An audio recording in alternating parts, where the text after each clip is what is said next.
जब ऊर्वा वहां से जाने लगा तो बाबा को उसकी चाल में भी परिवर्तन दिखाई दिया। अब उसकी चाल में युवा जोश कम और जीवन का अनुभव अधिक दिखाई दे रहा था। ऊर्वा के वहां से जाने के बाद बाबा के पास बातचीत करने के लिए कोई नहीं था, इसलिए वो सांस रोककर कुत्ते के पास उसके घावों का निरीक्षण करने के लिए बैठ गए। उनकी दृष्टि मात्र एक क्षण के लिए कुत्ते के घायल सिर पर पड़ी होगी, लेकिन उस एक क्षण में उन्होंने जो देखा वह मृत्यु तक उन्हें ज्यों का त्यों स्मरण रहने वाला था।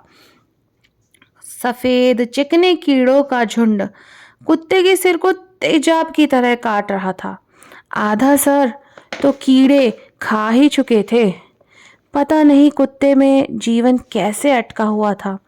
सबसे भयानक और कपकपी पैदा करने वाला दृश्य कुत्ते की आंखों का था, जिनके गड्ढों में कीड़े तिल मिला रहे थे।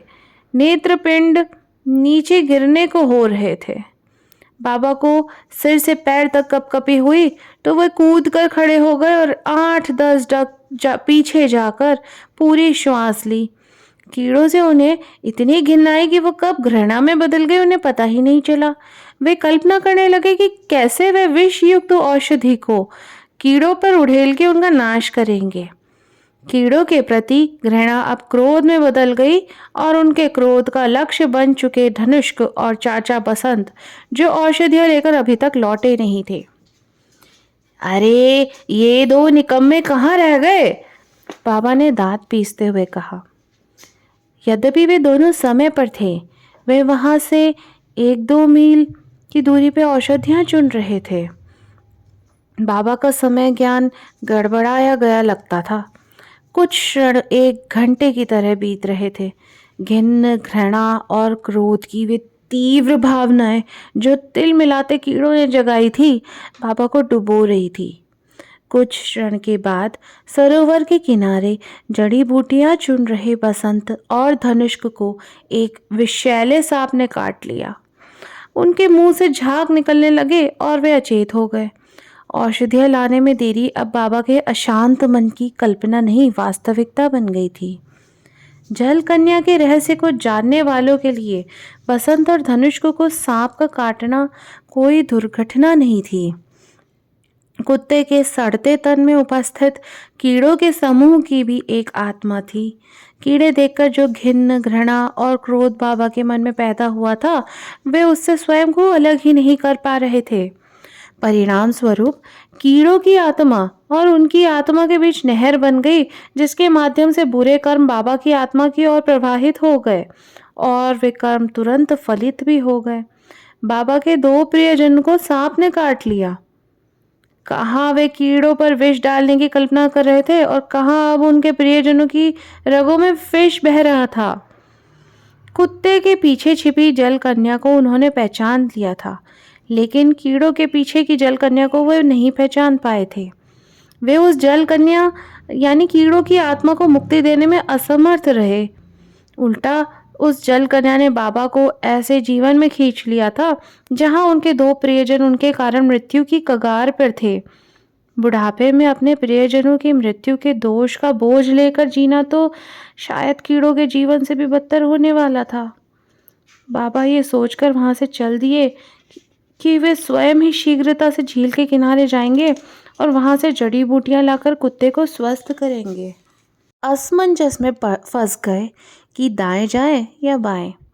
जो जड़ी बूटियां धनुष्क और बसंत लाने निकले थे, वे झील के दोनों ओर थीं। अपने गुम हुए परिजनों को ढूंढने वे किस ओर जाते? उन्होंने पागलों की तरह पुकार लगाई, कोई उत्तर नहीं मिला। उनके विचलित मन का ध्यान पक्षियों के एक झुंड की ओर गया, जो मनहूस कलरव कर रहा था। उनकी दाई दिशा में कुछ डग की दूरी पर छोटी झाड़ियों से घिरा हुआ एक ऊंचा पेड़ था, जिसकी शाखाओं पर बैठे पक्षियों की हलचल पेड़ के नीचे किसी सर्प कांड का संकेत दे रही थी। वहां पहुंचकर उन्होंने जो देखा वो उनके पूरे सपने से भी बदतर था। क्रिया रहित और संभवतः मृत 2 तन, दहकती अग्नि की तरह लाल सर्पदंश, मुंह से निकलकर सूख चुके झागों के चिन्ह, आंखें खुली हुई और पुतलियां ऊपर की ओर चढ़ी हुई। कांपते हाथों से बाबा ने वो काला धागा तोड़ा जो वे कमर में पहनते थे। धागे के दो भाग किए। अपने थरथराते घुटने के बल बसंत के पास बैठकर उन्होंने उसके पिंडली के उस स्थान के नीचे धागा बांधा जहाँ पे सांप ने काटा था। फिर अपने चाकू से उसके घाव को काटकर उन्होंने विषयुक्त रक्त निकालना शुरू किया। सर्पदंश को ठीक करने के लिए की जाने वाली पूरी प्रक्रिया उन्होंने की, लेकिन बसंत के प्राणों का संचार नहीं हुआ। अब बाबा पूरी तरह घबरा गए थे। पैरों पर खड़े होने की शक्ति भी नहीं बची थी। वो सरकते हुए पास में पड़ी धनुष की देह के पास गए और वही प्रक्रिया दोहराई। जीवन की कोई किरण दिखाई नहीं दी। बाबा को जैसे पागलपन का दौरा पड़ गया। वो एक एक करके धनुष और बसंत की स्थिर पड़ी देहों को हिलाकर उनके नाम पुकारने लगे। वे दोनों नींद में थोड़ी न थे जो अपना नाम सुनकर जाग जाते। जब देह में जीवन की आशा होती है तो उनकी आत्माएं वापस लौट कर आती। गला फाड़ फाड़ कर चिल्ला रहे बाबा के कंठ ने भी उनका साथ छोड़ दिया। अपने प्रियजनों के प्राण रहित चेहरे देखकर उनकी आंखों में आंसू आ गए और उनकी आंखों के आगे अंधेरा छा गया। अंधेरा भी ऐसा जैसे मृत्यु जीवन के कक्ष की खिड़कियों पर लकड़ी के फट्टे चढ़ चुकी हो। जो हो चुका था उसको ठीक करने की कोई आशा तो उन्हें दिखाई नहीं दी, लेकिन दुख को कम करने के लिए उनके मन ने उनको ऊर्वा का नाम सुझाया। दुख की घड़ी में मन सानिध्य खोजता है। उन्होंने ऊर्वा का